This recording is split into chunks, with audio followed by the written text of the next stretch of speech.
Friends, welcome to VMGV academy. Okay friends, இந்த வீடியோவில் என்ன பார்க்கலான்னா தினம் ஒரு திருக்குறள். ஸோ தினம் ஒரு திருக்குறள்ன்ற டாப்பிக்கில் அதிகாரம் 8 அன்புடைமை அதிகாரம் பார்க்குறோம்.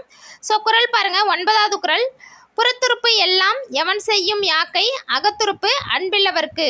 புறத்துறுப்பு எல்லாம் எவன் செய்யும் யாக்கை அகத்துறுப்பு அன்பில்லவர்க்கு. அதோட பொருள் பாருங்க, நெஞ்சில் அன்பு இல்லாதவர்களுக்கு கை கால் முதலிய உடல் உறுப்புகளால் என்ன பயன்? ஸோ யாருக்கு நெஞ்சிலே அன்பில்லாதவர்களுக்கு கை கால் முதலிய உடல் உறுப்புகளால் என்ன பயன்னு கேட்குறாங்க. ஓகேங்களா? ஸோ இது அதோட பொருள். அடுத்து பாருங்க, புறத்துறுப்பு. புறம்னா வெளி இல்லைங்களா? ஸோ புறத்துறுப்பு நம்மளுடைய உடல் உறுப்புகள். எவன் செய்யும் என்பதன் பொருள் என்ன பயன். ஓகேங்களா? ஸோ நெக்ஸ்ட் பாருங்க, அகத்துறுப்பு. அகம்னா மனது. ஸோ மனதின் உறுப்புகள். ஓகேங்களா?